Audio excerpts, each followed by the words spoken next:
Nadreen, आप YouTube channel देख रहे हैं। मैं इमरान खान हूँ। चीज़ें बहुत तेज़ी से आगे बढ़ रही हैं। अली अमीन गंडापुर ने और बैरिस्टर गौहर ने, इन दो लोगों ने दोबारा जेल में जाकर इमरान खान साहब से मुलाकात की है और पाकिस्तान तहरीक इंसाफ ने एक शर्त और भी रखी है इमरान खान साहब के हवाले से कि एहतजाज मुअख्खर हो सकता है अगर ये शर्त मान ली जाए तो।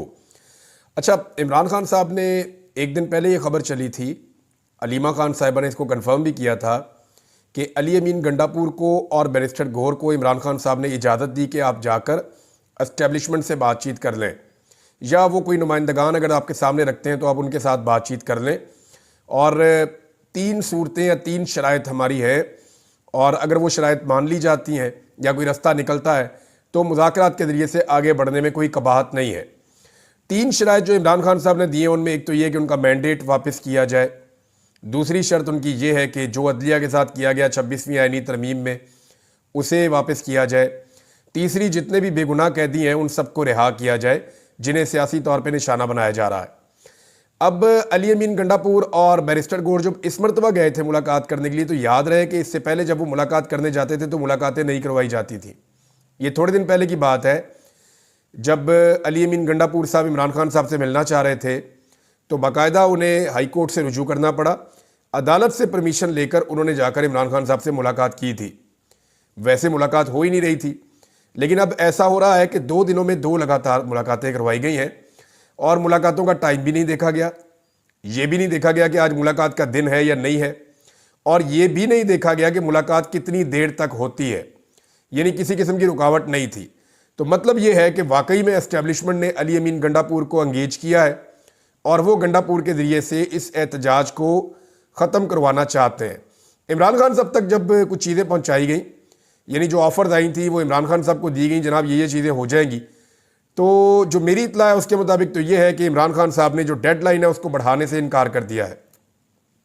लेकिन ट्रस्ट का एक डेफिसिट है ना। इमरान खान साहब से बहुत दफ़ा पहले वादे किए गए लेकिन सारे वादे तोड़ दिए गए। जनरल बाजवा के दौर से ये सिलसिला शुरू हुआ है कि अभी इलेक्शन हो जाएगा, अगले महीने इलेक्शन हो जाएगा, हम ये करवा देंगे, ये ना करें, ये करवा देंगे, वो ना करें, यहाँ से वापस चले जाएं, हम ये वाली बात मान लेंगे। लेकिन इमरान खान साहब को पाकिस्तान के सिस्टम ने बार बार धोखा दिया, और इतनी बार धोखा दिया है कि अब इमरान खान साहब कहते हैं जी पहले करो तो उसके बाद फिर देखते हैं। अभी वो अपनी कॉल एहतजाज की वापस नहीं ले रहे, और जुमेरात की रात तक की उन्होंने डेडलाइन दी हुई है इमरान खान साहब ने। अच्छा, ये मुज़ाकरात हो क्यों रहे हैं, ज़रा इसकी कुछ चीज़ें मैं आपको बता देता हूँ इनसाइडर कि ये चल क्या रहा है। देखिए, हमारे कुछ दोस्त हैं, उन्होंने इसके ऊपर अपनी राय भी दी है। पाकिस्तान तहरीक इंसाफ के लोग भी कह रहे हैं, कुछ जो इंडिपेंडेंट मीडिया है वो भी कह रहा है कि मुज़ाकरात की बातचीत चल रही है। अच्छा, ये क्यों शुरू हुई और क्यों चल रही है? कुछ फैक्टर्स हैं जिनकी वजह से ये मुज़ाकरात हो रहे हैं, कुछ पैगाम रसानियाँ हो रही हैं, और इनकी वजूहात हम देख लेते हैं। कुछ मुज़ाकरात जो हैं वो बैकडोर चैनल के ज़रिए से हो रहे हैं, और कुछ मुज़ाकरात जो हैं वो बराह रास्त हो रहे हैं। जैसा कि अटॉर्नी जनरल है, वो सबको पता है एस्टेब्लिशमेंट का आदमी है, तो उसने कहना शुरू कर दिया जी हम तो सफ़ेद झंडा लेकर खड़े हैं, या हम तो बैक फुट पे जा रहे हैं, बाकी सबको भी चाहिए कि वो बैक फुट पे जाएं, तो आहिस्ता आहिस्ता रास्ता निकालें। तो रास्ता निकालने की बातें हो रही हैं। फैसल वाडा ने ये स्टेटमेंट दे दिया कि जी हम इस हुकूमत का बोझ और नहीं उठा सकते। अब फैसल वाडा जो है वो माउथ पीस है एस्टेब्लिशमेंट के, तो उन्होंने एस्टेब्लिशमेंट के बिहाफ पे कहा कि इस हुकूमत का बोझ हम कब तक उठाएंगे, इन्हें खुद अपना बोझ उठाना पड़ेगा। अब हो ये रहा है कि अब तक जितनी मार पड़ी पाकिस्तान तहरीक इंसाफ को, वो PMLN ने जब जब मारा, या पीपल्स पार्टी ने, वो एस्टेब्लिशमेंट के साथ मिलकर मारा है। अब अगर एस्टेब्लिशमेंट इमरान खान साहब को नहीं मारती तो क्या ये दोनों जमातें मिलकर इतना मार सकती हैं कि तहरीक इंसाफ के लोगों को कुचल सके? तो मेरा जवाब है कि नहीं। अगर एस्टेब्लिशमेंट साथ ना दे तो ये वो सारा कुछ नहीं कर पाएंगे, क्योंकि देखें, एस्टेब्लिशमेंट के कहने पर ही पुलिस एक सर्टन लिमिट क्रॉस कर जाती है। उन्हें पता है बंदे भी मार दिए तो कोई गल नहीं, उन्हें पता है कि कितनी भी ज्यादती हमने कर दी, एस्टेब्लिशमेंट हमारे साथ है तो हमें कोई कुछ नहीं कहेगा। लेकिन सियासतदानों पे वो ऐसे एतबार नहीं करते। सियासतदानों पे एतबार करने वाले पुलिस वाले बहुत थोड़े हैं, उन्हें बहुत थोड़ी सी जगहों पे इस्तेमाल किया जा सकता है। तो पुलिस कभी भी ब्रूटैलिटी, फस्तायत और वो जुल्म और जबर की जो लेवल है उनको क्रॉस नहीं करती। अगर सियासतदान कहें तो हाँ, एस्टेब्लिशमेंट के कहने के ऊपर वो कर जाते हैं। अब फैक्टर्स कौन से हैं जिनकी वजह से ये मामला यहाँ पहुंचा है? नंबर 1 तो आलमी दबाव है, वो बढ़ता चला जा रहा है, और बढ़ते आलमी दबाव की वजह से एस्टेब्लिशमेंट परेशान है।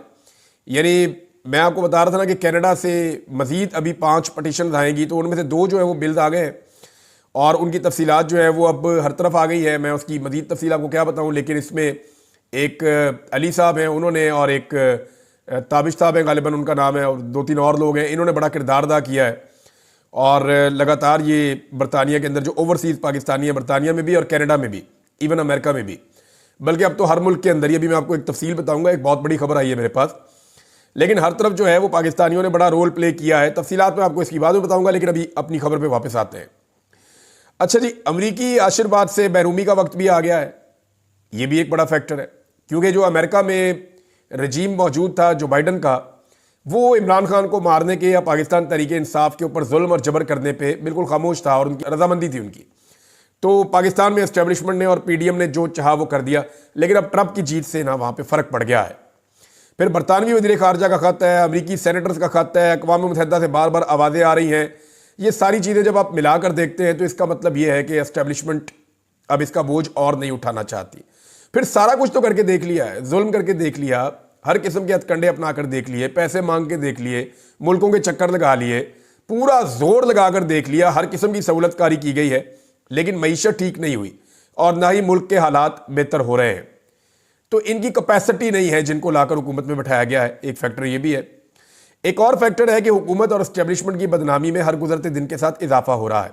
खासतौर पर जो मिलिट्री एस्टेब्लिशमेंट है वो पाकिस्तान में इस लेवल तक कभी भी नहीं अवाम उनसे इख्तलाफ रखते थे, या अवाम में इतने शिकवे और शिकायतें पहले कभी नहीं थे जितने अब हैं। और ये बोझ उठाना बहुत मुश्किल होता है किसी भी एस्टेब्लिशमेंट के लिए। अच्छा, एक चीज़ और है कि ओवरसीज पाकिस्तानियों और सोशल मीडिया को काबू करने की जितनी कोशिशें की गई हैं वो तमाम कोशिशें तकरीबन नाकाम हो गई हैं। अब आ जाए इस बात पे कि क्या ये वो सारे फैक्टर्स हैं या इतना दबाव पड़ गया है कि अब एस्टेब्लिशमेंट वाकई में पीछे हट गई है 4 कदम, या वो कह रहे हैं जी हम सफ़ेद झंडा लेकर खड़े, हम नहीं लड़ना चाहते। क्या वाकई ये हो गया है? ये फैसला तो वक्त करेगा, लेकिन इसकी 2 पॉसिबिलिटीज हैं। नंबर 1 ये है कि मुमकिन है कि जो वजूहात मैंने आपको बताई वो उन वजूहात की वजह से एस्टेब्लिशमेंट इतनी परेशान हो गई है कि अब उनके पास कोई रास्ता नहीं है और उन्हें लगता है कि इमरान खान को सरेंडर तो करवाया नहीं जा सका, तो उसके सामने सरेंडर ही कर देते हैं। ये नहीं, ठीक है, कोई बीच का रास्ता निकालते हैं, इमरान खान को भी बाहर आने दें, पाकिस्तान में कोई इलेक्शन करवा के तो जान छुड़ाएं अपनी। एक तो चीज़ ये है। और चले वो नहीं है तो कम से कम ये ज़रूर है कि हम भी 4 कदम पीछे हट जाते हैं। पॉलिटिकल लोग पॉलिटिक्स करते हैं, वो जो आपको शिकवे और शिकायतें थे हमारे से कम पीछे हट रहे हैं।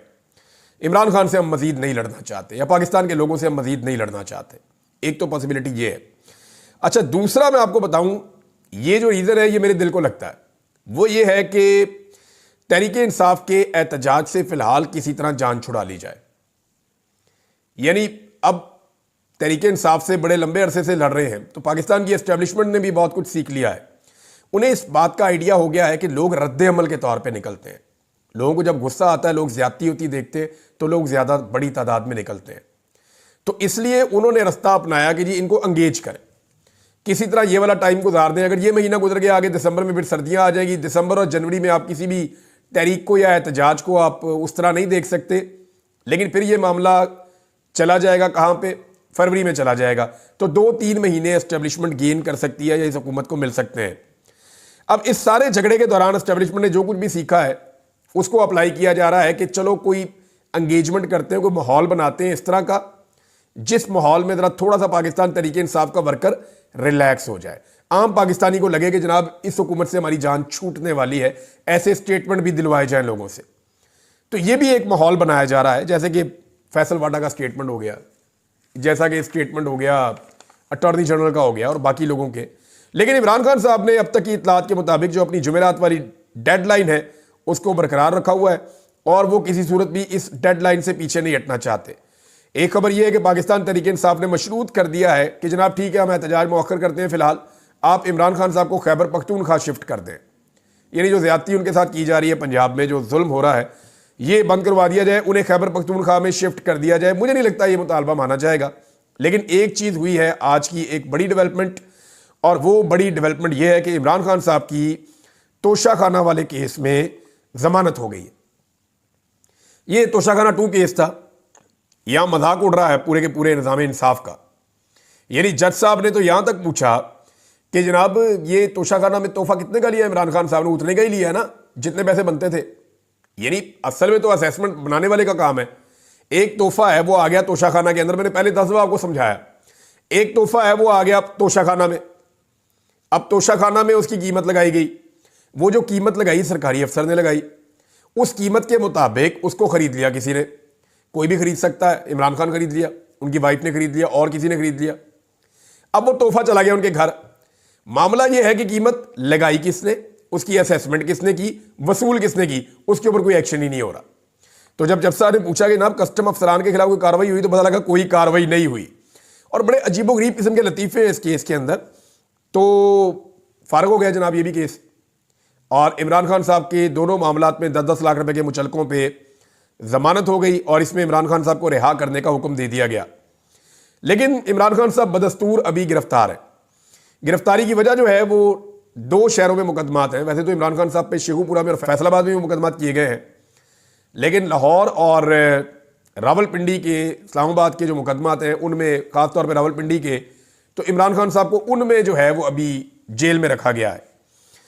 यानी लाहौर के 8 मुकदमात हैं इस वक्त 9 मई के हवाले से, जिनमें इमरान खान साहब की जो जमानत है वो पेंडिंग है। अभी फिलहाल गिरफ्तारी इनमें है और यहां इमरान खान साहब जुडिशियल रिमांड पे हैं।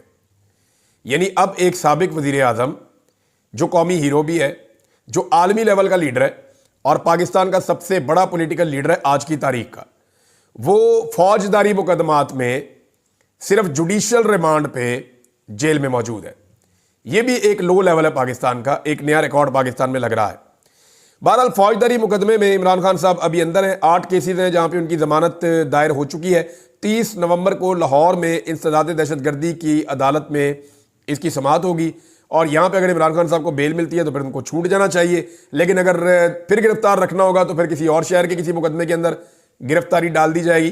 तो ये निज़ाम अगर 500 साल भी चाहे ना तो इमरान खान साहब को जेल में रख सकता है। अब मामला यह है कि क्या एस्टेब्लिशमेंट वाकई इमरान खान साहब के साथ कोई मामला तय करना चाहती है? तो इमरान खान साहब की शर्तें बड़ी कड़ी हैं। यानी वो साफ कहते हैं जनाब सवाल ही पैदा नहीं होता, आप मैंडेट वापस करें। मैंडेट वापस करने का मतलब है हुकूमत खत्म। राणा सनाउल्लाह ने कहा जी मैंडेट वापस कर दिया फिर तो कहानी खत्म, ये तो मुतालबा माने नहीं जा सकता, हम तो फिर अडयाला जेल चले जाएंगे जाल सादी के जुर्म में जो हमने किया इस मुल्क के साथ। तो मैंडेट वापसी, राणा सनाउल्लाह को भी पता है कि चोरी का मैंडेट है, लेकिन वो ये कहते हैं चोरी का माल हमारे पास है, हमने वापस नहीं करना। ये नया इलेक्शन करवा लेंगे पाकिस्तान में, मैंडेट वापस नहीं करेंगे। ये इतनी बड़ी चार्जशीट होगी पाकिस्तान की एस्टेब्लिशमेंट पे और पाकिस्तान की सारी पॉलिटिकल पार्टीज के ऊपर कि इससे फिर ये कभी बाहर नहीं निकल सकेंगे। बहरहाल इस वक्त दोनों तरफ से अपनी अपनी तैयारियां हो रही हैं। हुकूमत की जानिब से, एस्टेब्लिशमेंट की जानिब से कंटेनर्स पहुंचना शुरू हो गए हैं। इस्लामाबाद में बड़ी तादाद में कंटेनर्स पहुंचाए जा रहे हैं। आज 20 तारीख है, 4 दिन के बाद एहतजाज है 24 को, लेकिन कंटेनर्स आज से पहुंचना शुरू हो गए हैं। यानी आप देखेंगे कल परसों से इस्लामाबाद बंद हो जाएगा। फिर रेंजर्स और एफसी की भारी नफरी को बुला लिया गया है क्योंकि पुलिस कम पड़ गई है, तो रेंजर्स को और एफसी को भी बुलवाया गया है। हो सकता है कि बाकी सूबों से भी मदद मंगवाई जाए। तो यहाँ पे बहुत बड़ी तादाद में सिक्योरिटी फोर्सेस को इकट्ठा किया जा रहा है इस्लामाबाद में। और एक चीज़ ये है कि हुकूमत जो है वो एक तरफ रुकावटें भी लगा रही है और एक तरफ जो है वो मुज़ाकरात की कहानियाँ भी चल रही हैं। वो बड़ा इंटरेस्टिंग है। लेकिन पाकिस्तान तहरीक इंसाफ की तैयारी भी सुन लें। मुख्तलिफ जर्नलिस्ट हैं, उन्होंने मेरे से बात की, उन्होंने बताया, और कुछ जो लोकल्स हैं इस्लामाबाद रावलपिंडी के, उन्होंने ये क्लेम किया कि बहुत सारे जो पाकिस्तान तहरीक इंसाफ के दरीना कारकुन हैं या आम शहरी हैं जो इस वक्त इमरान खान साहब के नज़रिए के साथ खड़े हैं, वो बहुत बड़ी तादाद में, हज़ारों की तादाद में लोग इस्लामाबाद और रावलपिंडी में मौजूद हैं। और वो गुज़िश्ता चंद दिनों से अपने अपने रिश्तेदारों के आसपास घरों में इधर उधर जानने वालों के वो आ गए हैं और वो यहाँ पे इसलिए रुके हुए हैं कि ये ऐसा मौका है कि इमरान खान साहब ने कॉल दी हुई है और रावलपिंडी और इस्लामाबाद के रास्ते खोलने हैं 24 तारीख को, ताकि सारे पाकिस्तानी वहाँ पर पहुँच सके। तो एक तरफ पाकिस्तान तहरीक इंसाफ की ये तैयारी भी रिपोर्ट हो रही है। अब दोनों तरफ की रिपोर्टें आती हैं, हम आपको बता देते हैं। एक और बहुत बड़ी खबर है, बीच में आपको मैं बता दूं, बड़ी अच्छी और मुबारक खबर है हमारे लिए, लेकिन बड़ी ज्यादती हुई है और यह मकबूल जान साहब के साथ। लगातार उनके साथ ज्यादती की गई है। पहले उन्हें उठाकर ले गए थे, 3 दिन तक उनको टॉर्चर का निशाना बनाया। मैंने अपने कानों से सुना जब और यह मकबूल जान साहब के ऊपर टॉर्चर हुआ था, क्योंकि मुझे भी वहीं रखा गया था। और यह साहब की तबीयत और हालत बहुत ख़राब हो गई थी। जब मैं छूट कर आया उस कैद से लगभग 4.5 महीने के बाद, तो मैंने और यह मकबूल जान साहब को बताया था कि सर मैं वहाँ था जहाँ पे आपके ऊपर टॉर्चर किया जा रहा था। तो अंदाज़ा कीजिए कि 70 साल से ज़्यादा उम्र के आदमी के ऊपर वहाँ पे टॉर्चर किया गया था एजेंसियों की तहवील में। बहरहाल अभी भी तकरीबन 2 महीने से ज़्यादा हो गए और यह मकबूल जान साहब को बंद किया हुआ था जेल में। मियाँ अली अशफाक साहब का बहुत शुक्रिया, अजहर सिद्दीक साहब का बहुत शुक्रिया, बाकी जितने दोस्त हैं आप जिन्होंने इस लीगल मैटर को देखा। सबका बहुत शुक्रिया। तमाम हमारे जो कोर्ट रिपोर्टर्स हैं वो रोज़ाना जाते रहे, वहाँ पे रिपोर्ट करते रहे, उन सबका बहुत शुक्रिया। तमाम